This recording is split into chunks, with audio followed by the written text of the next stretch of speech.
마태복음 9장 29절에서 37절 말씀.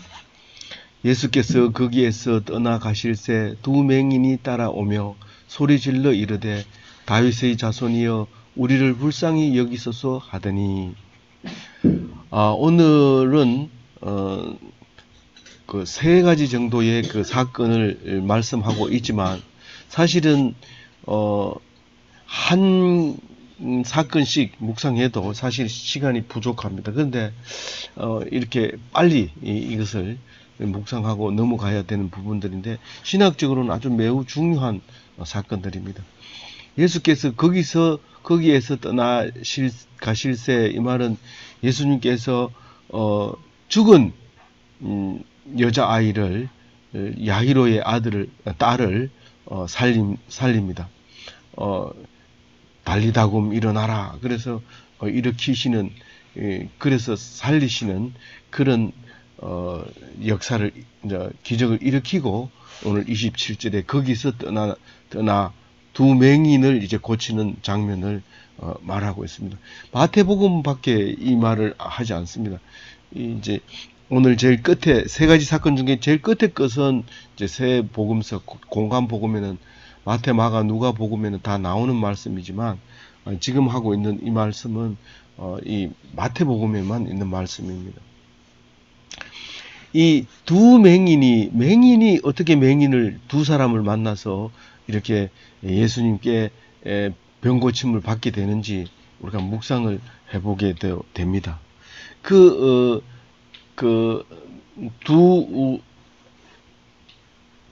아이가 죽은 여자아이를 살리는 사건도 참 하나님께서 우리에게 주시는 메시지가 많습니다. 많이 있는데 그런데도 불구하고 그 이야기를 끝내고 27절에 또 얘기를 할 때 우리는 같은 은혜가 돼야 됩니다. 이게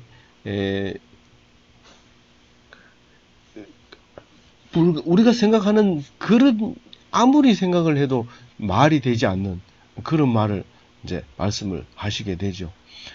그런데 그걸 왜 그러냐면 우리는 생각이 뭐가 틀려 있냐면은 오늘 이제 묵상해야 될 부분이 그 얘기인데 우리는 산자의 하나님이라는 거예요. 어떻게 죽은 자를 살릴 수 있느냐? 그것은 설명을 할 때 산자의 하나님이지 죽어버리면 하나님이 없어요. 죽으면서 하나님이 없어지는 게 아니라 살아있는 자의 하나님이라는 거죠. 그럼 죽으면 소용이 없다는 거죠. 다른 말로 얘기하면 하나님은 죽은 사람의 하나님이 아니라는 거죠. 그러니까 그 어린 아이가 살아났다고 하는 것은 이상한 게 하나도 없는데 우리는 이해를 못하는 거예요. 그 아이가 하나님을 몰랐을 땐 죽은 거예요. 근데 알게 되었으면 살아나는 거예요. 근데 그게가 이해가 안 되는 거예요. 그러니까 예수님이 예수님 나 아버지 제사 지내고 장례식 치르고 오겠습니다. 이러니까 죽은 사람이 죽은 자를 장례하게 하고 니는 나를 따르라 이렇게 얘기합니다. 그러니까 하나님이 모르는 사람은 죽은 것에 대해서 장례식이 얼마나 복잡하고 길다는 것을 예수님이 잘 알고 있기 때문에 그런 짓은 하지 마라 그 얘기입니다. 뭐 시체를 길거리에 방치하라는 뜻이 아니고요. 그 장례식이 복잡하고 긴 그것을 하지 말고 죽은 사람은 죽은 자를 장례하게 하고 니는 나를 따르라 그런 얘기합니다. 그래서 절대로 죽은 자는 하나님하고는 관계가 없습니다. 그 끈 없습니다. 근데 믿음이 생기면 하나님과의 관계가 이어지면서 하나님께서 죽지 않게 해주시고 죽으면 하나님하고 끊어지는 겁니다. 하나님만 믿으면 절대로 죽지 않는다는 그 신학적인 이론이죠. 그게 논리를 이제 그 신학이라고 얘기를 합니다. 그래서 이제 뭐라고 얘기하냐면 두 맹인이 아마도 이제 맹인으로서 우리는 왜 맹인이 됐어야 하는가? 둘이 이야기를 했을 거예요. 혼자 있었던 게 아니고. 뭐 혼자 있는 사람은 대부분 이제 체념해버렸거나 자기 나름대로 맹인에 대한 것을 포기했었겠지만, 두 사람은 이제 이것은 죄로 인해서 우리가 맹인이 됐다는 것을 말씀을 통해서 알게 됩니다. 그러면 이 죄를 해결하면 이 맹인의 문제는 해결이 됩니다. 맹인 이러면 장애자 이래가지고 비장애자와 구분을 합니다. 그렇게 하지만 이것이 죄라는 문제가 해결이 되지면 이 맹인은 다른 비장애인하고 똑같아집니다. 뭐 조금도 다름이 없고 뭐 구분이 되질 않습니다. 하나님의 자녀가 돼버린 거죠. 그렇게 되는데 그걸 오늘 깨닫게 되는 모습을 볼 수 있습니다. 왜냐하면 이 사람들이 말하는 게 다른 사람이 여태까지 마태복음에서는 다윗의 자손이여 이렇게 얘기를 하지 않습니다. 물론 다윗의 자손의 계보라 이렇게 해서 말은 앞에서부터 나왔습니다만은 이 예수님을 알아보고 다윗의 자손이여라고 불렀 거는 이 두 사람밖에 없는 거예요. 두 사람이 이 오랫동안 말씀을 묵상해 보니까 다윗의 자손에게서 우리를 구원할 죄의 문제를 해결할 사람이 올 거라고 믿었는데 이 사람이 지금 그런 짓을 하고 있다는 사실을 알았어요. 그리고 찾아와서 그렇게 얘기하는 게 다윗의 자손이여 우리를 불쌍히 여기소서 하더니, 다윗의 자손은 능력과 권능이 있어요. 그래서 권능이 있으면 나를 고쳐주세요 이렇게 해야 되는 것 같은데 그게 아니고 아주 자세를 낮춰서 불쌍히 여김을 받아야 돼요. 교만하면 절대로 하나님이 듣질 않아요. 십자가 왼편에 달린 그 강도는 네가 하나님의 아들이라면서 그러면 나를 한번 살려봐라 이렇게 얘기하니까 우편에 있는 사람이 네가 왜 말을 그렇게 하느냐, 죄 없는 사람한테 네가 왜 그렇게 하느냐, 불쌍히 여겨주소서 이러니까 네가 나와 오늘 저녁에 낙원에 이르리라. 그렇게 하나님은 우리를 사랑한다. 아들이니까 당당히 내가 못된 짓을 해도 봐주겠지. 물론 아들이니까 봐주죠. 그러나 진짜 마음을 열어서 봐주는 거는 불쌍히 그 앞에서 막 불쌍하게 여기면, 그럼에도 불구하고 안 봐주면은요, 그건 아버지가 아니에요. 그건 잘못 믿고 있는 거예요. 아버지도 아닌데 그거 가가지고 막 불쌍히 여기면 받으려고 막 엄살 부리고. 근데 엄살 부리면 아버지 알지만 모른 척하고 딱 봐줘요. 전부 다. 항상 그 성경을 읽어보면 그 아버지의 특성을 알 수 있게 만들어놨어요. 그래서 다윗의 자손이 우리를 불쌍히 여기소서. 이게 긍휼이 필요한 거예요. 긍휼로 이제 그렇게 구원을 받는 거죠. 긍휼이 없이는 구원을 받을 수 없어요. 내가 잘나고 내가 힘세고 건강하고 뭐 아쉬운 게 없고 이러면 그 구원 받을 필요가 없어요. 자기가 뭐 힘이 있는데 왜 구원을 받아야 돼요? 그래서 예수께서 집에 들어가심에 아마 이 집이 누구 집인지는 모르지만 아무 집도 없다면 그 베드로 집이었을 가능성이 있어요. 그게 이제 따라옵니다. 맹인들이 이제 예수께 따라옵니다. 나아오거늘 이 말은 가까이 온다는 거예요. 가까이 오거늘 뭐 집 안에서 밖으로 나온다는 게 아니고 이제 맹인들이 이제 가까이 예수님한테 옵니다. 뒤에 따라왔겠죠. 예수님이 뒤를 줄줄줄 따라왔는데 맹인인데 어떻게 따라오냐, 누군가 도와줬거나 아니면 뭐 하얀 지팡이를 짚고 따라왔든지 뭐 이렇게 따라왔을 거예요. 그러니까 예수님이 딱 돌아보면서 말을 합니다. 뭐라고 해요? 하늘색 글씨만 읽어봅니다. 내가 능히 이 일을 할 줄 믿느냐. 그러니까 그 맹인들에게 필요한 것은 뭐 돈을 많이 준다든가 예물을 가져왔다든가, 니 뭔 예물 가져왔는데, 니 복채를 얼마나 가져왔는데, 뭐 이렇게 말하는 게 아니고 앞으로 니 얼마 낼 건데 집에 돈 많냐 이렇게 안 물어보고 뭘 요구를 했어요? 오직 믿음으로 얘기했어요. 우리가 구원 받는다고 할 때 오직 믿음으로 한다는 사실을 알고 있어요. 성경은 수없이 얘기해요.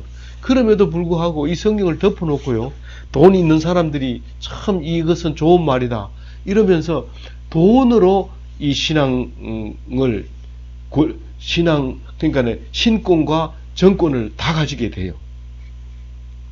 그래가지고 언제 몇 년 동안 그래요? 2000년 이상 그렇게 합니다. 2000년 이상. 예수님이 로마가 국교로 받아들이면서 사실은 정치하는 사람은 예수 믿을 필요도 없고 예수를 못 믿어요. 그런데 정권이 이 성경을 가지고 오면서 이것을 이용하고요. 또 교황이라고 해가지고 사제가, 그러니까 말하자면 선지자가 이 성경을 이용해서 권력을 가지게 됩니다. 그러니까 부패하고 썩을 수밖에 없는데, 그 성당에 가보세요. 예수님, 마리아, 또 베드로, 이런 사람들이 사진으로 천지를 만들어 놓습니다. 요셉, 뭐 이런 동상을 만들어 가지고 말로 설명합니다. 왜 그래요? 성경을 못 읽게 하려고, 그걸 보고 설명을 해주려고 성경을 안 읽게 합니다.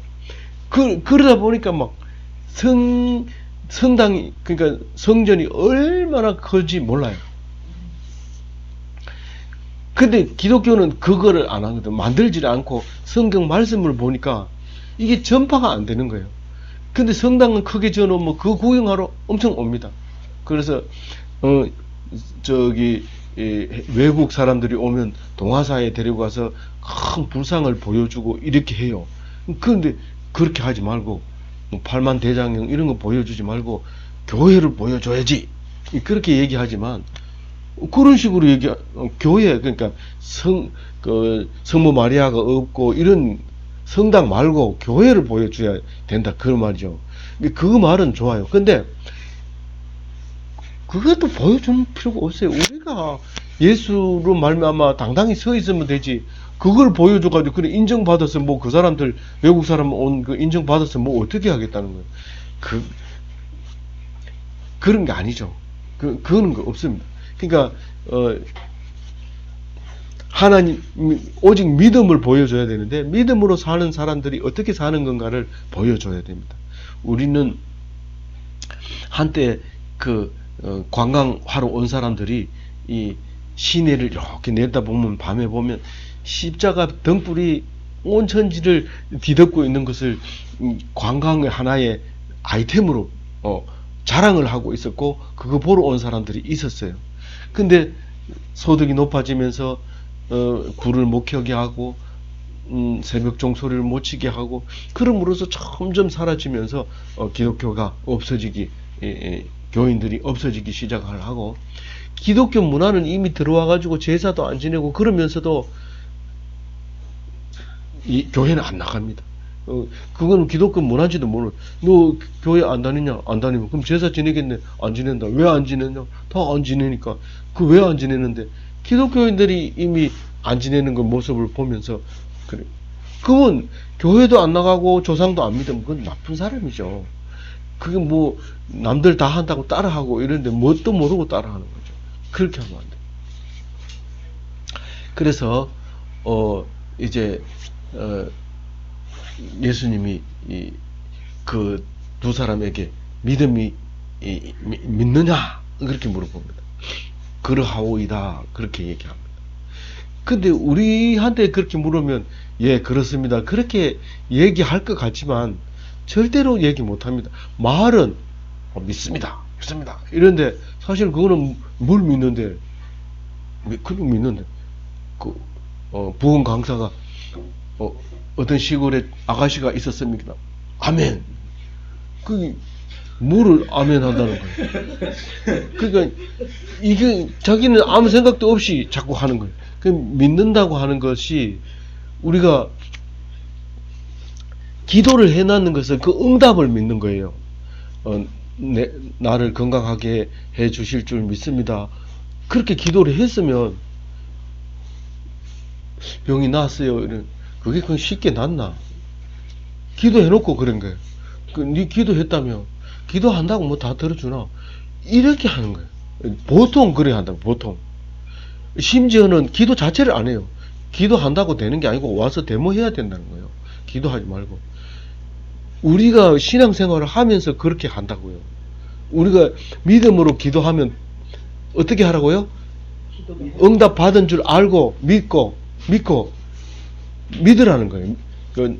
그대로 행하라는 거예요. 기도했으면 그대로 따라하라는 거예요. 아시겠어요? 예. 그 내가 믿음 없다는 걸 하나님이 딱 꼬집어서 이 말씀을 나에게 하는 거지. 아, 지금 옛날 얘기하고 있구나. 하나님 자기 능력 자랑하고 있구나. 그렇게 읽으면 안 돼요. 알겠죠? 네.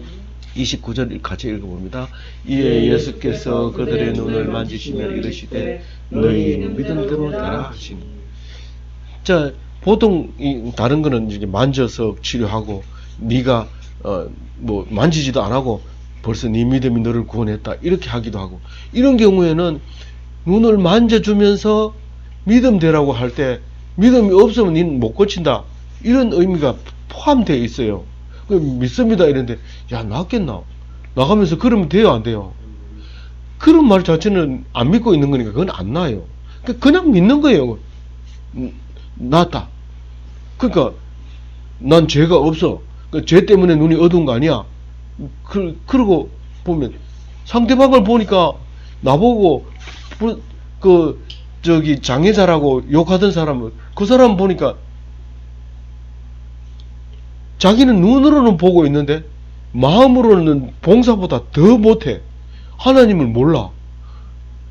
훨씬 장애인이야.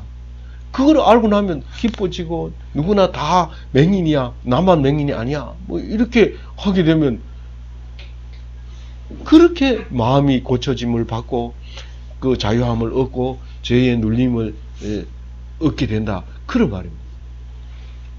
30절 읽어볼까요? 시작. 그 눈들이 밝아진지라 예수께서 엄히 경고하시되 삼가 아무에게도 알리지 말라 하셨으나. 왜 알리지 말라고 했을까요? 다른 성경을 보면 아직 때가 아니다라고 얘기를 해요. 때가 아니다. 내가 이제 하나님의 능력을 베풀고 있었는데 지금 그러면 안 된다. 말하지 마라. 그런데 결국은 다 이제 복음이 전파됩니다. 그리고 만지지 마라 하는 거는 이게 그 복음이 전파되는 걸 알았을까요? 몰랐을까요? 예수님이 알고 있으면서 그렇게 하지 마라 그런 거예요. 근데 만약에 드러내라 이러면은 사람들이 떼거리는 모여가지고 누가 그러더나요? 저 사람이 그러던데요. 그래가지고 싹 모여 들어가지고 막 요구를 하게 되면 이거는 일이 걸쳐 있게 되는 거예요. 그래서 겸손으로 말하는 뜻일 수도 있어요. 그래서 교만을 뺐다는 뜻으로 말할 수도 있는데 어쨌든 말하지 말라고 했는데 온 땅에 퍼뜨려지게 되는 그 사실이 이제 말씀하고 있습니다. 그 다음 이제 두 번째 사건은 뭐냐면 귀머거리가 이제 말하는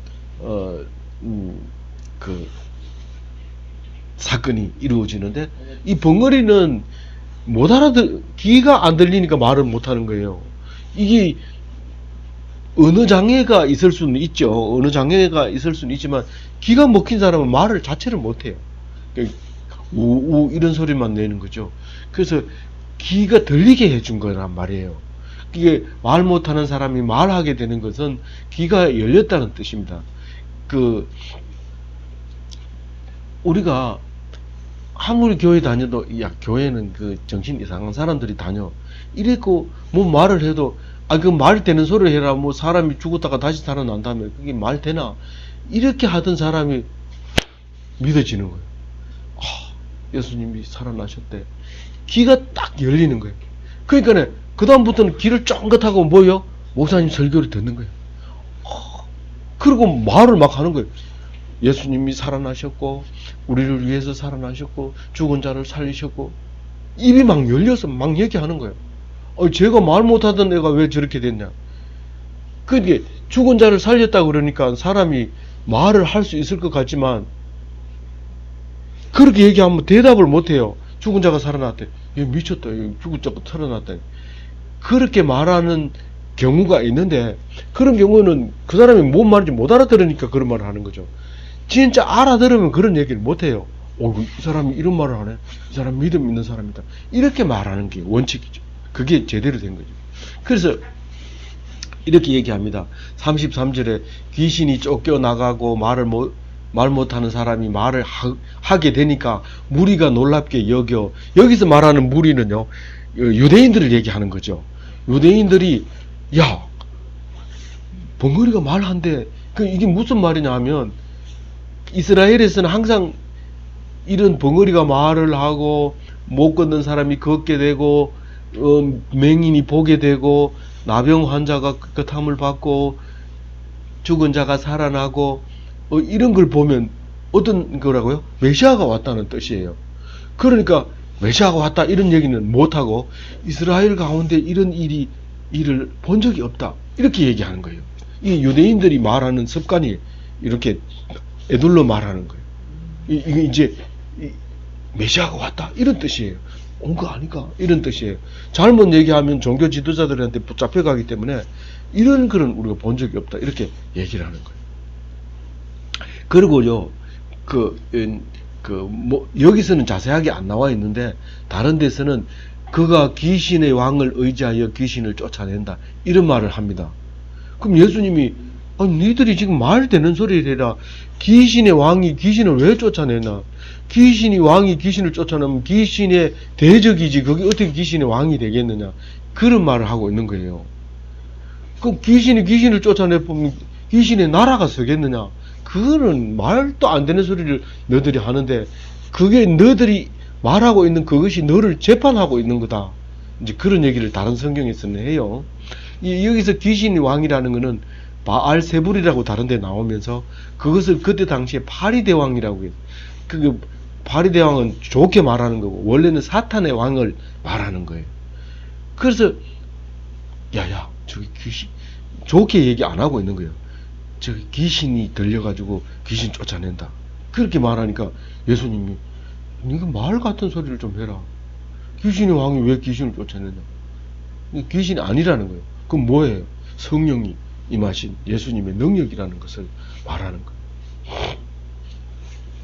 그리고 이제 마지막으로 한 사건이 더 있었는데 이 사건은 다른 복음에도 다 나오는 사건입니다. 35절 읽어봅니다. 시작. 예수께서 모든 도시와 마을에 두루 다니사 그들의 회당에서 가르치시며 천국 복음을 전파하시며 모든 병과 모든 약한 것을 고치시니라.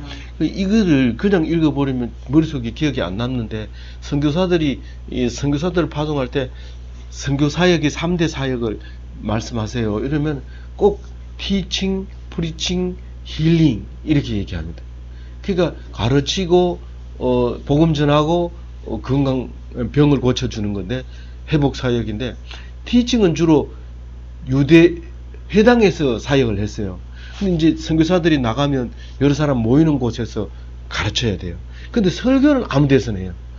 길거리에서도 하고 나무 밑에서도 하고 산에 올라가서도 하고 이렇게 복음 전파는 아무 데서나 해요. 근데 가르치는 것은 여럿이 모여 있는 곳에서 배우는 곳에서 그래서 하나님 말씀 성경을 가르치고 이럽니다. 그리고 그 성경을 가지고 병을 고칩니다. 그래서 병을 고치는데 병 말고 뭐를 고쳤다고요? 약한 거. 마음이 약한 거, 심신이 약한 거 이런 것들을 다 고치는 거예요. 손이 마른 거, 다리 저는 거 이거는 병이 아니고 다친 거 아니냐. 그런 약한 걸 다 고쳐주는 거예요. 억눌린 거, 빚진 거, 그 다음에 쪽팔리는 거, 그리고 뭐 기죽어 있는 거 이런 걸 딱 깨끗하게 해주는 거예요. 그래서 예수를 믿는 순간 뻔뻔스러워지는 거예요. 그렇게 못된 짓을 해놓고도 당당하고요. 그렇게 나쁜 짓을 해놓고도 꼭 담고 잘못했다 소리 절대로 안 합니다. 뭐 자꾸 뭐라 하니까 니는 잘못 안 했냐 뭐 이렇게 하는데 내가 잘못했더라도 네 잘못을 얘기하면 그래도 끝까지 내가 니한테는 잘못 얘기 안 한다. 하나님한테 죄를 졌지 니한테는 안 졌다. 그래서 죽이면 네가 죽이는 게 아니고 하나님이 나를 죽이는 거다. 이렇게 하면서 상대 말 자체를 안 하는 거죠. 그래서 예수 믿는 사람 보면 되게 뻔뻔스러워요. 뻔뻔스럽지 않으면 아직 덜 믿는 거예요. 그러니까 약해지는 건데 약하게 안 만들어 놨어요. 절대로 니는 약하면 안 된다는 거죠. 예수님이 그렇게 말하고 있는 거죠. 근데 오늘 중요한 얘기가 있죠. 오늘 중요한 얘기가 제일 마지막 절에 나오는데 그 36절에 읽어봐요. 같이 읽어봐요. 무리를 보시고 불쌍히 여기시니 이는 그들이 목자 없는 양과 같이 고생하며 기진한다. 이것은 이 무리는 그 제자들을 그 보고 얘기하는 하실 수도 있고 그 이제 그 예수를 안 믿는 것 때문에 이제 그 하는 사람들 그 사람을 말할 수도 있어요. 둘 다 지금 지쳐 있어요. 그 복음을 전파하는 사람은 기도를 안 하니까 힘이 빠져가지고 막 비틀거려요. 할 일이 너무 많아. 근데 그 사람들에게 왜 맞느냐 하면 목자 없는 양들이 많이 흩어져 있기 때문에 그거를 인도하려면 기진맥진해진다는 거죠. 그 사람들도 지쳐 있다는 거죠. 그 양도 지쳐 있고 목자도 지쳐 있는데 그 목자가 부족해서 지쳐 있는 거죠. 37절에 보면 주사할 것은 많되 일꾼은 적으니, 그러니까 일꾼은 적어서 지쳐 있고 추수할 것은 지쳐 있는 사람이 추수할 것이 되는 것이고, 그러니까 이게 이제 해야 될 답이 딱 한 가지가 있어요. 그게 38절 마지막 절 읽어봅니다. 그러므로 추수하는 주인에게 청하여 추수할 일꾼들을 보내주소서 하라 하시니라. 이 추수할 주인은 예수님이 다른 데서도 늘 나는 참 포도나무의 아버지는 농부라, 농부가 주인이거든요. 추수하는 주인한테 일꾼 좀 보내달라고, 추수할 거 이렇게 많은데. 그리고 기도를 하라는 거예요. 기도를 안 하면 안 돼요. 주인이 추수할 게 많은지 몰라요. 그리고 일꾼이 적은지 몰라요. 다 알아요. 근데 어떻게 하라고요? 구하지 않으면 안 줘요. 그러니까 내가 불쌍하게 보여서 불쌍히 여겨 주소서 해야지, 불쌍한 것도 알고 다 아는데 안 해도 돼 뭐 이러면 절대로 하나님은 안 해주는 거예요. 그러니까 하나님 뭐 알고 계시니까 다 알아서 해주겠지. 그게 아니고 기도하면 들어주는 거예요. 뭐 내가 기도했으니까 뭐 들어주려면 들어주고, 뭐 하나님 뜻이 아니면 안 들어주겠지. 그러면 안 되는 거예요. 말하면 불쌍히 여겨서 하나님께 요구하면 반드시 들어줘서, 언제 들어줄 건데요? 아니고 기도하는 순간 이미 그 빛의 속도로 들어주는 거예요. 빛의 속도로. 이미 들어주는 게 아니라 빛의 속도로 말하면 들어줘 버려요. 말하는 동시에 들어줘 버려요. 그러니까 그것을 기도했으면 들은 줄로 알고 알아야 되는 거예요. 들은 줄로 알고, 그러니까 응답해 준 줄 알아야 돼요. 근데 기도하다 보면 저 사람도 교회 다니는데 내 기도 들어주겠나? 하나님 바빠가지고 저 사람 기도 들어주고 내 기도 들어주고 이러면 되겠나? 이러고 저 사람 교회 다니는 사람을 마음이 좀 착하게 해달라고 기도를 못하는데, 그렇게 아니고 기도하면 반드시 들어준다는 거예요. 그게 믿음이 없으면 불안하고 그렇게 되는 거예요. 그래서 꼭 기도를 하셔야 됩니다. 오늘 세 가지 말씀 기억하세요. 오늘 이 다윗의 자손이 꽤 믿음이 있느냐? 믿습니다. 그렇게 해야 되고, 또 하나님의 능력, 그것은 듣는 거예요. 들렸을 때 다 낫는 거예요. 말하게 되고, 막 교회 다니는 사람이 한 말씀 해라 이러면 말을 못하는 게 아니라 말을 잘하는 거예요. 그 다음에 이제 예수님께 일꾼을 보내달라고 기도하면 돼요. 보내줘요. 그래서 오늘 저는 아프리카에 사람이 모자라는데 좀 보내달라고 할 때 이 기도를 하다 보면 내가 갈 수도 있어요. 하여튼 기도를 하고, 또 IT에 사역자가 없어서 애쓰는 그런 선교사님 계시는데 그들을 위해서도 기도해요. 기도하다 보면 느닷없이 엉뚱한 사람이 가게 되기도 하고 그렇습니다. 아무쪼록 하나님께 기도해서 하나님께서 보내주시는 것을 경험하는 그 놀라운 기독교인이 되는 오늘 하루 되시기 바랍니다.